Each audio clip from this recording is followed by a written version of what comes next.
Question number 23। Question number 23 देखें बच्चों, कहा गया time period of simple pendulum inside ये stationary lift is square root 5 second.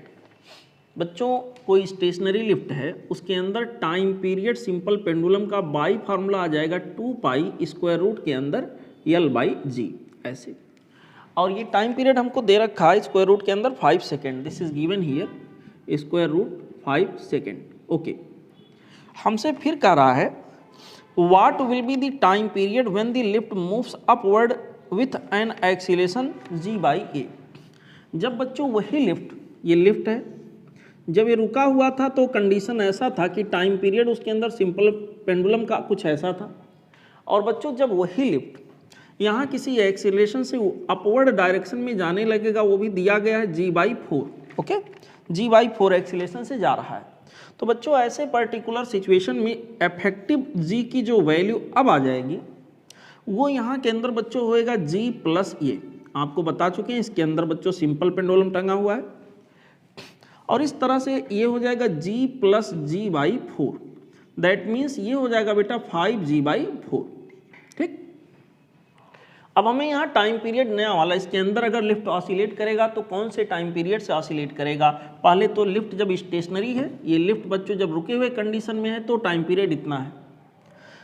यहाँ पे अब जो हमारे पास बच्चों यहाँ टाइम पीरियड के लिए इक्वेशन यहाँ के लिए बनेगा वो कुछ ऐसे होगा, टी डैश मान लिया 2 पाई स्क्वायर रूट के अंदर L divided by g effective, और जी इफेक्टिव की वैल्यू बच्चों यहाँ के अंदर 5g बाई 4, यहाँ पर आ गया 5g बाई 4, 4 ऊपर आ गया। ऐसे सॉल्व करेंगे तो यहाँ के अंदर बच्चों ये मेरे पास आ जाएगा 2 बाहर निकल जाएगा, 4 बाहर निकलेगा 2 बन जाएगा, और यहाँ के अंदर आ जाएगा 2 पाई स्क्वायर रूट के अंदर, और स्क्वायर रूट में 5 भी बाहर निकाल सकते हैं, स्क्वायर रूट के अंदर 5 भी यहाँ से बाहर आ गया। ऐसे 2 पाई स्क्वायर रूट के अंदर बच्चों क्या बचेगा L बाई जी, और यहाँ पे इतने पार्ट की वैल्यू हमको दिया गया है that is square root 5 second. तो बच्चों इस तरह से टी डैश की वैल्यू आ जाएगा 2 डिवाइडेड बाई स्क्वायर रूट के अंदर 5, और ये जो बच्चों सर्कल किया हुआ पार्ट है this is original time period square root 5 second. तो यहाँ के अंदर बच्चों स्क्वायर रूट 5 सेकेंड मैंने लिख दिया, कैंसिल आउट हो गया, टी डैश की वैल्यू आ जाएगा 2 सेकेंड। ठीक है बच्चों, t dash will be equal to 2 second. और इस तरह से यहाँ इस क्वेश्चन के लिए जो करेक्ट आंसर होगा वो होगा ऑप्शन डी में 2 सेकेंड। ठीक है बेटा, correct choice that we will consider here this is option D. Okay बच्चों, this was the solution for the question number 23। Now let's enjoy question number next one. We have question number 24। देखिए बच्चों, इस question के अंदर ये बोला गया है a uniform spring whose unstretched length is L has a force constant K। Okay, the spring is cut into 2 pieces of unstretched length L1 and L2, जहां पर ये दिया गया कि L1 equal to n times of L2 and n is being an integer. Now a mass small m made to oscillate with first spring. पहले spring से बच्चों यहाँ पर मास m को ऑसिलेट कराया गया है। The time period of its oscillation would be, इसके टाइम पीरियड का ऑसिलेशन क्या होगा। बच्चों सिंपल सी बात है, वो कह रहा है एक स्प्रिंग कोई सा है, इसका अनस्ट्रेच्ड लेंथ L है और इसका स्प्रिंग कांस्टेंट K है, फिर इसे 2 पार्ट में कट किया गया, पहला और दूसरा ऐसे कुछ, और यहाँ पर बच्चों इन दोनों का लेंथ हमारे पास L1 और L2 बताया गया है, अनस्ट्रेच्ड नेचुरल लेंथ। फिर यहाँ पे कहा गया है पहले वाले पार्ट से कोई मास अटैच करके उसे ऑसिलेट कराया जा रहा है, तो सिंपली यहाँ पहला वाला जिसका L1 ये वाला हिस्सा लाया गया, इसको कहीं ऐसे मैं मान लो कनेक्ट कर दूं, और यहाँ से कोई ब्लॉक मास m कनेक्ट करके इसको ऑसिलेट कराऊं, तो सवाल ये पूछा गया कि यहाँ के लिए टाइम पीरियड की वैल्यू क्या होगी।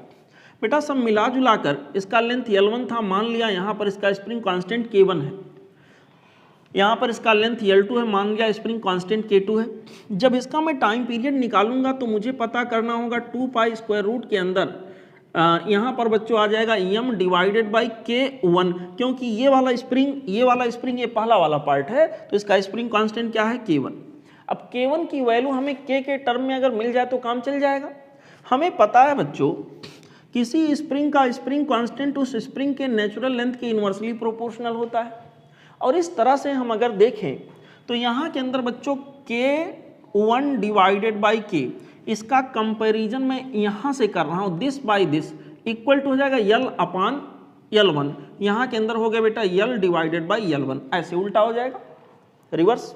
यहाँ पर बच्चों K1 की वैल्यू हमारे पास हो जाएगा, क्या हो जाएगा, K1 की वैल्यू बच्चों यहाँ के अंदर हो गया K into L divided by L1।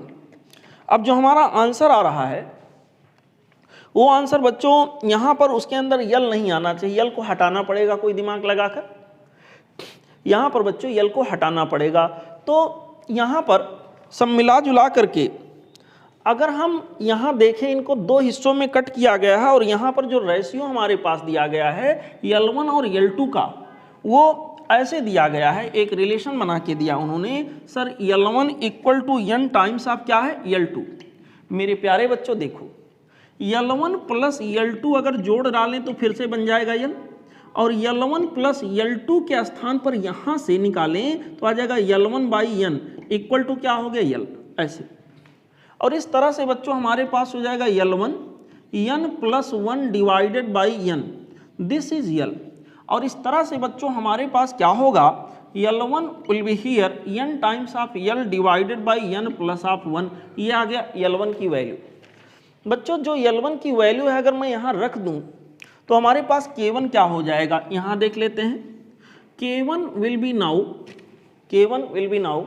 K, this is K into L divided by L1 के जगह पर बच्चों मैं लिखूंगा N times of L divided by N plus 1, जो कि ऊपर चला जाएगा N प्लस 1, ऐसे L कैंसिल हो गया।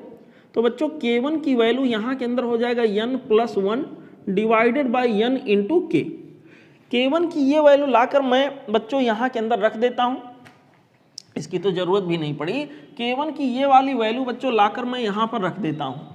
अगर ऐसा मैं करूँगा तो T की वैल्यू हो जाएगी 2 पाई स्क्वायर रूट के अंदर बच्चों M divided by K1, K1 के जगह पर हो गया N plus 1 divided by N, यहाँ पर N जो आएगा ऊपर पहुँच जाएगा और यहाँ इंटू इतना K हो गया, यही हमारा आंसर हो जाएगा। और ऑप्शन में अगर मैच कराएं M into N divided by K into N plus 1 square root के अंदर, ये मैचिंग जो मुझे मिल रहा है बच्चों ऑप्शन ये में, ठीक है। तो करेक्ट चॉइस जो यहाँ के अंदर हम लोग सेलेक्ट करेंगे बच्चों वो हो जाएगा ऑप्शन ये, ठीक, समझ में आया बच्चों। This was the solution for the question number 24। Now let's proceed to question number next one. We have question number 25। Question number 25 says in SHM match the column first with column second and mark the correct option from the codes given below। यहाँ पर बच्चों column first से column second को match कराना है और column first में दिया गया डिस्प्लेसमेंट एंड वेलोसिटी। बच्चों SHM के केस में डिस्प्लेसमेंट और वेलोसिटी इन दोनों के बीच में जो फेज का डिफरेंस होता है वो 90 डिग्री या रेडियन में बोले तो π/2 का होता है। तो यहाँ पर बच्चों जो A की मैचिंग हो रही है वो हो रही है Q से, ठीक है। यहाँ पर ये मैच कर रहा हमारा कहाँ से, Q से। और बच्चों B में कहा गया है डिस्प्लेसमेंट एंड एक्सीलरेशन। बेटा डिस्प्लेसमेंट और एक्सीलरेशन के बीच में जो फेज का डिफरेंस होता है वो 180 डिग्री का होता है, यानी कि यहाँ पाई रेडियन का फेज डिफरेंस होगा। इसका मतलब बच्चों यहाँ पर जो करेक्ट मैचिंग होगा B में वो होगा R से। यहाँ पर हमारे पास B का मैचिंग हो गया R से, ओके। और हमारा अगला है वेलोसिटी एंड एक्सीलरेशन। बच्चों वेलोसिटी और एक्सीलरेशन के बीच में फेज का डिफरेंस आप लोगों को समझा चुका हूँ कई बार, फिर से पूरा डिराइव करने की ज़रूरत नहीं है। यहाँ के लिए बच्चों ये होता है 90 डिग्री का, और इस तरह से π/2 रेडियन कहा जा सकता है इसे। तो यहाँ पर बच्चों जो हमारा C है, C का जो मैचिंग यहाँ के लिए होगा वो फिर से 90 डिग्री का फेज डिफरेंस आ रहा है, कहाँ से होगा, Q से। इसका मैचिंग बच्चों हो गया Q से। और इस तरह से अगर हम ऑप्शन को मैच कराएं तो करेक्ट मैचिंग यहाँ पे ऑप्शन में जो ओवरऑल मुझे मिल रहा है वो होगा बच्चों ऑप्शन C, ठीक है। Correct matching that we will consider here, this will be now option C, ठीक है बेटा। This was the solution for the question number 25. Now let's move down to question number next. We have question number 26. Question number 26 is f, x and xt graph of a particle in SHM as shown in the figure. Now study the following statements. बच्चों दो graphics दिए हैं, अगर आप देखो यहाँ पर ये रहा फोर्स के लिए एक्सिस, यहाँ पर बेटा ये फोर्स के लिए एक्सिस है, और यहाँ डिस्प्लेसमेंट x जो कि मीटर में दिया गया उसके लिए एक्सिस है। एक ग्राफिक्स यूं बना के दिया गया है लाइक दिस, ऐसे कोई एक पॉइंट यहाँ पर बच्चों लिया गया, उस पॉइंट के रेस्पेक्ट में बताया गया यहाँ पर डिस्प्लेसमेंट को -1, तो यहाँ उस समय जिस समय डिस्प्लेसमेंट x की वैल्यू -1 बताई गई है उस पर्टिकुलर टाइम पे फोर्स का मैग्नीट्यूड 10 न्यूटन है, ऐसा बताया गया है। तो यहाँ पहला स्टेटमेंट में कह रहा मास क्या होगा। देखें बच्चों मास अगर निकालना है तो फोर्स की वैल्यू हमारे पास होगा माइनस में, अगर देखें केवल मैग्नीट्यूड चेक कर लेते हैं क्योंकि मास वैसे भी पॉजिटिव में ही आना है। Magnitude wise m omega square x ऐसे होगा। फोर्स की वैल्यू जब 10 है 10 न्यूटन है तो उस समय बच्चों यहाँ पर ओमेगा के जगह पर मैं लिख दूंगा 2 पाई बाई कैपिटल T का होल स्क्वायर इंटू x, और x की वैल्यू उस समय है -1, यहाँ मैग्नीट्यूड को लिखिए, यहाँ पर बच्चों सिंपली मैंने लिख दिया 1, और इस तरह से 10 इक्वल टू हो जाएगा m इंटू 4 पाई का स्क्वायर इंटू कैपिटल T का square. Capital T means time period का स्क्वायर। यहाँ पर देखिए दूसरा वाला जो ग्राफिक्स बना है ये वाला डिस्प्लेसमेंट वाला, यहाँ पे बच्चों देखिए ये डिस्प्लेसमेंट x रहा जो कि सेंटीमीटर में दिया गया है, और यहाँ टाइम को सेकंड में दिया गया है। यहाँ पे बच्चों एक साइकिल में लगा समय 8 सेकंड। t की वैल्यू कैपिटल T यानी टाइम पीरियड की वैल्यू यहाँ 8 सेकंड के इक्वल आ गया, यहाँ रख लेंगे तो हमारे पास हो गया 10 इक्वल टू m, यहाँ पर हो जाएगा 2 पाई बाई t के जगह पर बच्चों हम लोग लिख लेंगे 8 का होल स्क्वायर इंटू 1, यहाँ पर हो जाएगा 10 इक्वल टू m। बेटा इसको कट करेंगे, ये 4 हो गया, 4 का स्क्वायर 16 हो जाएगा, यानी पाई स्क्वायर अपान क्या हो गया 16। मेरे प्यारे बच्चों इसको सॉल्व करेंगे, m की वैल्यू हमारे पास हो जाएगा 16 इंटू 10 यानी कि 160 डिवाइडेड बाई यहाँ के अंदर आ गया पाई का स्क्वायर, ऐसे इतना केजी इतना किलोग्राम बच्चों मास आ जाएगा। यानी कि पहला स्टेटमेंट जो दिया है मास को बोल रहा है SI यूनिट में 160 अपान पाई स्क्वायर के बराबर होगा, बिल्कुल सही। तो पहला स्टेटमेंट तो करेक्ट हो गया। दूसरे में कहा गया maximum kinetic energy of particle is 6 into 10⁻³ in SI unit. बच्चों मैक्सिमम काइनेटिक एनर्जी के मैक्स की वैल्यू हमारे पास हो जाएगा half m omega square A square, ठीक है बेटा।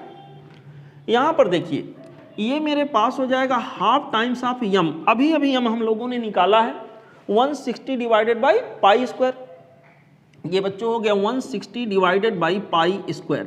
अच्छा यहाँ पे बच्चों ओमेगा स्क्वायर का मतलब हो जाएगा 4 pi square divided by capital T square, और कैपिटल T की वैल्यू 8 सेकेंड है, स्क्वायर करेंगे तो बच्चों 64 हो जाएगा।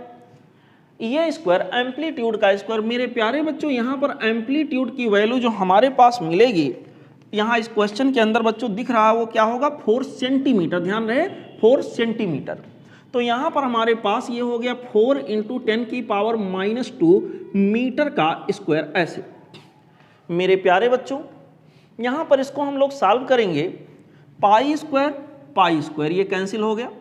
मेरे प्यारे बच्चों फिर ये मेरे पास हो जाएगा 1/2 multiplied by 160 divided by 1 multiplied by 4 divided by 64 multiplied by 16 into 10⁻⁻⁴, ऐसे। मेरे प्यारे बच्चों यहाँ पर थोड़ा सा और मेहनत करते हैं, इसको सॉल्व करेंगे। 2 बार यहाँ से गया 32 ये हो गया बच्चों, यहाँ फिर 2 बार कट गया, ये हमारे पास 2 आ गया, यहाँ पर इसको कट किया ये 80 हो जाएगा, 80 इंटू 10⁻⁻⁴, और इस तरह से मेरे पास हो गया 8 इंटू 10⁻³ जूल। और यहाँ जो स्टेटमेंट में दिया है उन्होंने दिया 6 इंटू 10⁻³ जूल।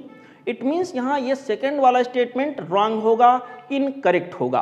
तो करेक्ट स्टेटमेंट में केवल और केवल मेरे पास बचा फर्स्ट वाला, ठीक है बच्चों। तो ऑप्शन वाइज अगर देखें कौन सा स्टेटमेंट करेक्ट है, only first, that is option ये, ठीक है बच्चों। हम लोग यहाँ सिलेक्ट करेंगे ऑप्शन ये को एज करेक्ट ऑप्शन, ठीक है बेटा।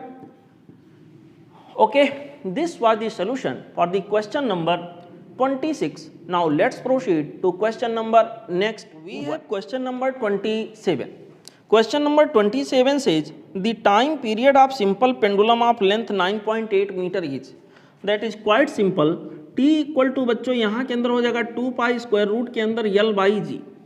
यहाँ पर T की वैल्यू बच्चों हो गया 2 पाई स्क्वायर रूट के अंदर L, लेंथ यहाँ 9.8 है और जी ग्रेविटेशनल एक्सीलेशन की भी बच्चों वैल्यू हम 9.8 लेंगे और इस तरह से ये वैल्यू 1 हो गया, यानी टाइम पीरियड यहाँ 2 पाई के इक्वल आ गया, 2 इंटू 3.14। इसका मतलब टाइम पीरियड की वैल्यू बच्चों आ गया 6.28 सेकेंड। यही हमारा आंसर हो जाएगा और इस तरह से करेक्ट मैचिंग जो इस क्वेश्चन के अंदर होगा वो हो जाएगा बच्चों ऑप्शन डी। ठीक है, correct matching that we will select here, this is option D. Okay बच्चों, चलते हैं अगले question. We have question number 28। Question number 28 says two simple harmonic motions are represented by equations. बच्चों यहाँ दो इक्वेशंस दिए गए हैं। पहले एसएचएम का इक्वेशन दिया गया y1 equal to 40 times of sine omega t. Okay, दूसरे एसएचएम का इक्वेशन दिया गया है y2 this is equal to 10 और ब्रैकेट के अंदर इनक्लोज है। मैं ब्रैकेट को ओपन करके लिखूं तो इक्वेशन ऐसे बनेगा 10 times of sine omega T plus यहाँ के अंदर 10 इंटू सी हो जाएगा। यहाँ के अंदर बेटा आ जाएगा कोजाइंस ऑफ ओमेगा टी ऐसे। तो यहाँ पर अगर देखें तो बच्चों जो हमारा दूसरा वाला एसएचएम है वो अपने आप में दो एसएचएम का सम है, दो एसएचएम का सुपरपोजिशन है, जिसमें एक का एम्पलीट्यूड 10 है और दूसरे का 10c है। तो इसका जो एम्पलीट्यूड वो कह रहा है कि यहाँ का एम्पलीट्यूड दैट इज 40 और यहाँ का एम्पलीट्यूड बराबर है, मतलब यहाँ का जो ओवरऑल एम्पलीट्यूड आएगा वो पहले वाले मोशन के एम्पलीट्यूड के इक्वल है। तो ऐसे केस में बच्चों यहाँ पर दूसरे मोशन में जो एम्पलीट्यूड आएगा दो एसएचएम का ये सम है और यहाँ फेज का डिफरेंस 90 डिग्री का होगा, जैसा कि देख रहे हैं यहाँ साइन ओमेगा टी है तो यहाँ कोजाइन ओमेगा टी। तो बच्चों यहाँ के अंदर आ जाएगा ये 10 का स्क्वायर प्लस आप 100 टाइम्स ऑफ सी स्क्वायर, ऐसे a का स्क्वायर प्लस b का स्क्वायर, b के जगह पर 10c है। दोनों साइड का एक काम करते हैं, स्क्वायर कर लेते हैं। तो यहाँ आ जाएगा 1600 इक्वल टू 10 का स्क्वायर 100 हो गया प्लस बच्चों यहाँ 100 टाइम्स ऑफ सी स्क्वायर हो गया ऐसे। और इस तरह से यहाँ पर आ जाएगा 1500 equal to 100 times of c square. बच्चों यहाँ दो जीरो कैंसिल हो जाएगा, सी स्क्वायर की वैल्यू आ गई 15। इसका मतलब सी की वैल्यू बच्चों स्क्वायर रूट के अंदर क्या होगा 15। यही हमारा आंसर होगा। और अगर मैच कराएं यहाँ ऑप्शन में तो करेक्ट मैचिंग हमारे पास मिल रहा option B.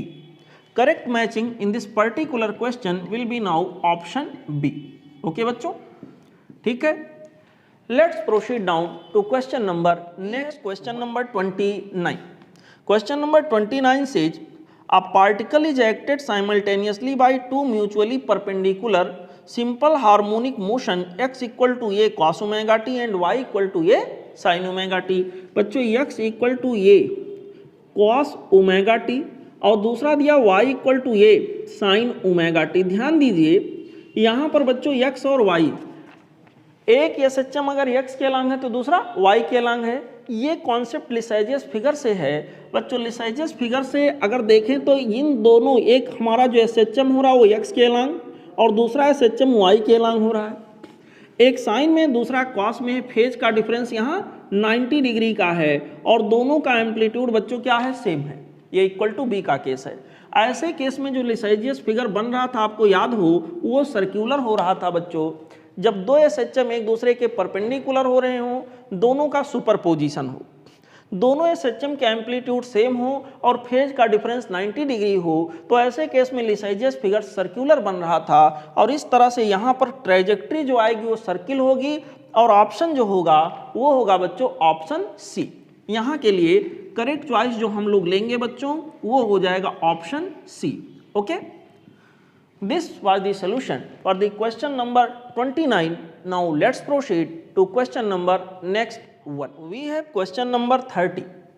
Question number 30 says a particle is executing simple harmonic motion, then graph of its linear momentum as a function of displacement will be.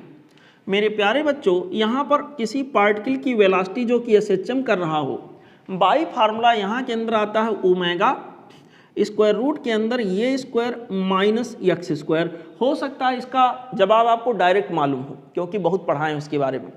मेरे प्यारे बच्चों, फिलहाल अगर निकालना चाहोगे तो v upon omega this will be equal to square root के अंदर बेटा हो गया ये स्क्वायर माइनस एक्स स्क्वायर। दोनों साइड का स्क्वायर कर लें तो v square upon omega square equal to हो जाएगा ये स्क्वायर माइनस एक्स स्क्वायर। मेरे प्यारे बच्चों, यहाँ के अंदर मैं फिर क्या करूँगा, एक्स स्क्वायर को इधर ले आइए तो x square plus of v square divided by omega square this much will be equal to, यहाँ के अंदर बच्चों हो गया ये स्क्वायर से दोनों साइड में डिवाइड कर दूं तो यहाँ के अंदर बनेगा x square upon a square plus of v square upon omega into a का स्क्वायर, ऐसे लिख सकते हैं दिस इज 1। आपको पता है ये इक्वेशन एलिप्स का होगा, लेकिन यहाँ पर बच्चों अगर मैं ग्राफ बनाऊं x और v के बीच में तो इलिप्टिकल ग्राफ बनेगा, लेकिन हमसे जो पूछा गया है मोमेंटम, लीनियर मोमेंटम और डिस्प्लेसमेंट के बीच में पूछा गया है। तो यहाँ v को लीनियर मोमेंटम mv में कन्वर्ट करने के लिए मैं एक काम करता हूँ, m स्क्वायर से ऊपर और नीचे यहाँ मल्टीप्लाई कर देता हूँ। बच्चों अगर मल्टीप्लाई करूँगा तो यहाँ के अंदर आ जाएगा x square divided by a square plus आप यम स्क्वायर वी स्क्वायर। यहाँ के अंदर बच्चों यम स्क्वायर से ऊपर नीचे मल्टीप्लाई करूंगा तो ये सीधे हो जाएगा यम इंटू वी का होल स्क्वायर, और यहाँ यम स्क्वायर से मल्टीप्लाई करूंगा तो ये आ जाएगा बेटा यम ओमेगा ए का whole square this is equal to 1। ठीक है, यम स्क्वायर से ऊपर नीचे यहाँ मल्टीप्लाई कर दिया हूँ तो प्रॉपर फॉर्मेट में आ गया x square divided by a square plus आप यहाँ के अंदर हो जाएगा p square divided by p, m v का मतलब पी लीनियर मोमेंटम। यहाँ के अंदर बच्चों हो गया यम ओमेगा ए का होल स्क्वायर दिस इज 1। अब यहाँ ये भी बच्चों इलिप्स के इक्वेशन को दिखा रहा है, इसका मतलब x और p के बीच का जो ग्राफ होगा वो इलिप्टिकल होगा, इसमें कोई शक नहीं है। तो ऑप्शन वाइज यहाँ देखें तो करेक्ट चॉइस जो हमारे पास होगा बेटा वो हो जाएगा ऑप्शन सी।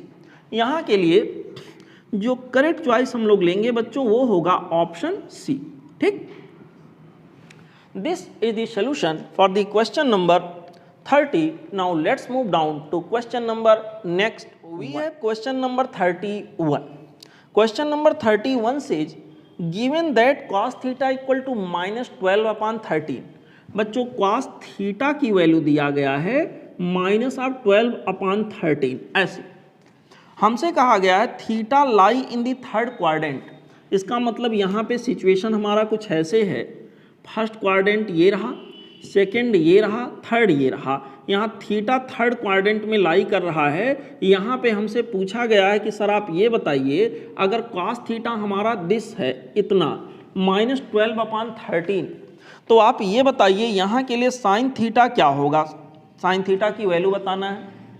मेरे प्यारे बच्चों ये क्वाड्रेंट जो है यहाँ पे देखो ये x, यहाँ पर ये रहा y, यहाँ पे x हमारा जो होगा वो निगेटिव होगा और y बेटा जो यहाँ के अंदर होगा वो भी क्या होगा, निगेटिव होगा। x y दोनों यहाँ निगेटिव होंगे।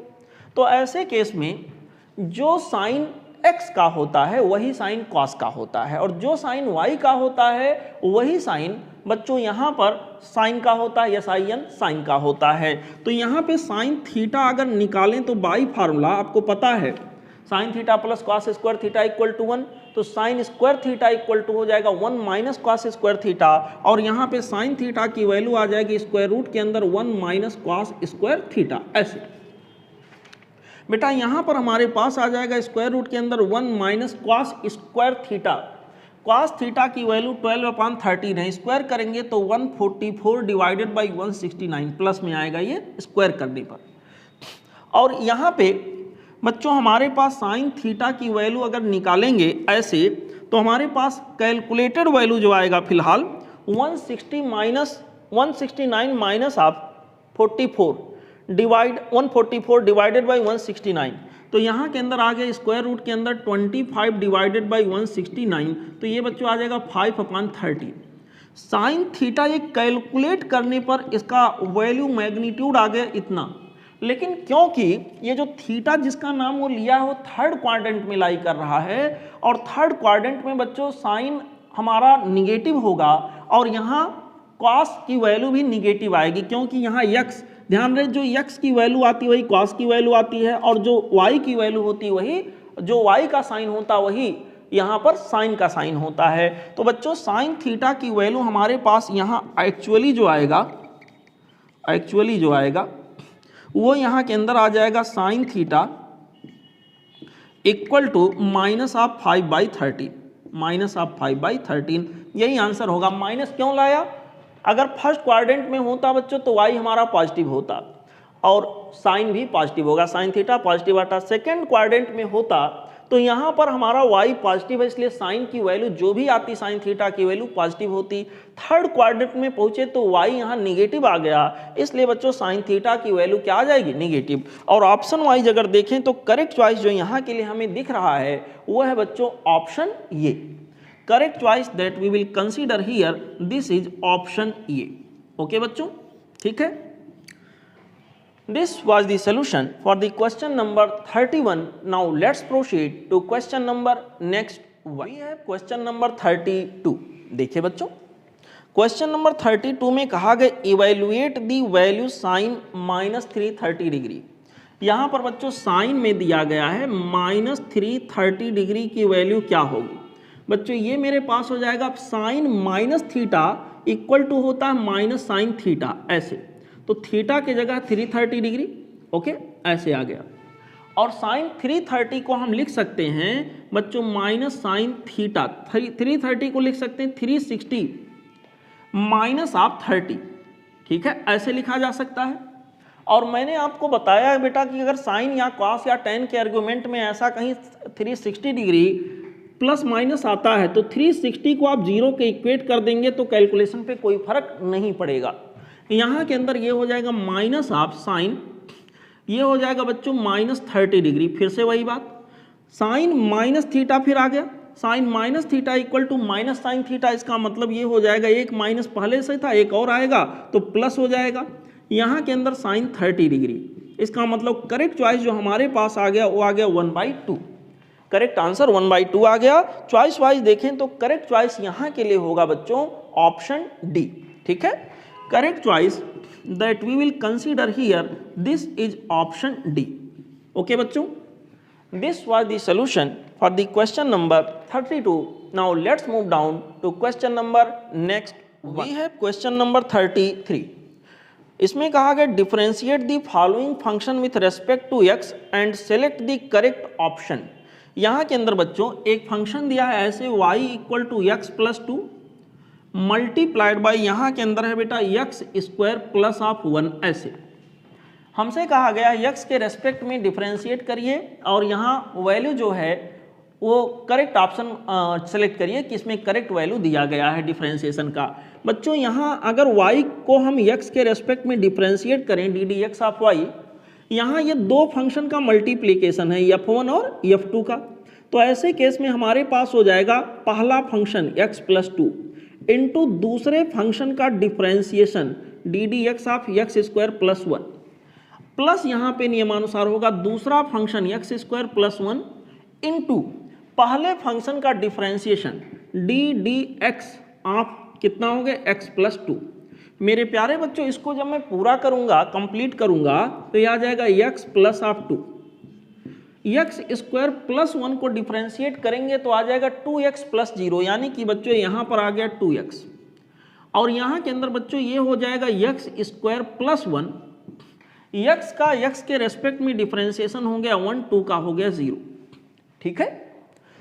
मेरे प्यारे बच्चों यहाँ पर इसको सॉल्व करेंगे, 2x को यहाँ से मल्टीप्लाई करेंगे तो यह आ जाएगा 2x स्क्वायर, 2x को 2 से मल्टीप्लाई किया तो आ गया 4 टाइम्स ऑफ x, ठीक है। और यहाँ पर हो जाएगा plus of x square plus of 1। इस तरह से हम क्या देखें दिस एंड दिस, यहाँ पर ये हो गया 3 times of x square plus of 4x plus of 1, ये बच्चों d d x of y की वैल्यू यहाँ के अंदर आ गई 3x square plus of 4x plus 1। अगर मैच कराएं तो करेक्ट मैचिंग जो मुझे दिख रहा है बेटा वो होगा option C. correct matching that we will consider here, this is option C. Okay, ठीक है बच्चों. This was the solution for the question number 33. Now let's proceed to question number next. We have question number 34. Question number 34 says given that y is equal to, यहाँ पर लिखा गया बच्चों y equal to x cube plus आप 4 divided by, यहाँ के अंदर बच्चों दिया गया x प्लस आप 1, ऐसे ऐसे करके हमसे कहा गया कि सर आप ये बताइए dy और dx की वैल्यू क्या होगी. देखो आप लोग यहाँ पर दो फंक्शन f1 अपान f2, फंक्शन 1 फंक्शन 2 रेशियो के रूप में है.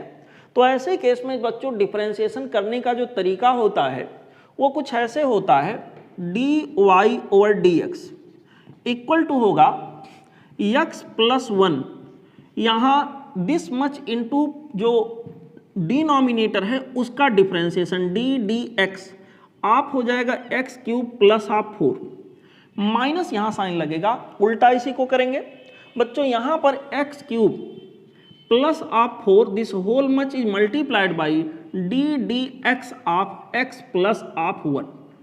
This whole much is divided by, यहाँ के अंदर डिनोमिनेटर x प्लस 1 का होल स्क्वायर, डिनोमिनेटर का स्क्वायर. सॉल्व करेंगे बच्चों, इसको सॉल्व करेंगे तो आ जाएगा x plus 1 x square x cube plus आप 4 का जो डिफरेंशिएशन होगा x के रेस्पेक्ट में बेटा वो हो जाएगा 3 times of x square plus 4 का क्या हो जाएगा 0, माइनस यहाँ के अंदर आ जाएगा एक्स क्यूब प्लस आप 4, एक्स प्लस 1 का डिफरेंशिएशन आ जाएगा बेटा 1 प्लस 0, ऐसे. This whole much is divided by x plus 1 का होल स्क्वायर. मेरे प्यारे बच्चों x plus 1 into this much solve कर लेते हैं. यहाँ के अंदर बच्चों हो जाएगा 3 टाइम्स ऑफ एक्स का क्यूब, यहाँ पर प्लस हो जाएगा 3 टाइम्स ऑफ एक्स स्क्वायर. बस सॉल्व कर लेना आपको बच्चों. यहाँ के अंदर आ जाएगा minus of x cube plus minus of यहाँ के अंदर आ जाएगा 4. This whole much is divided by x plus 1 का होल स्क्वायर.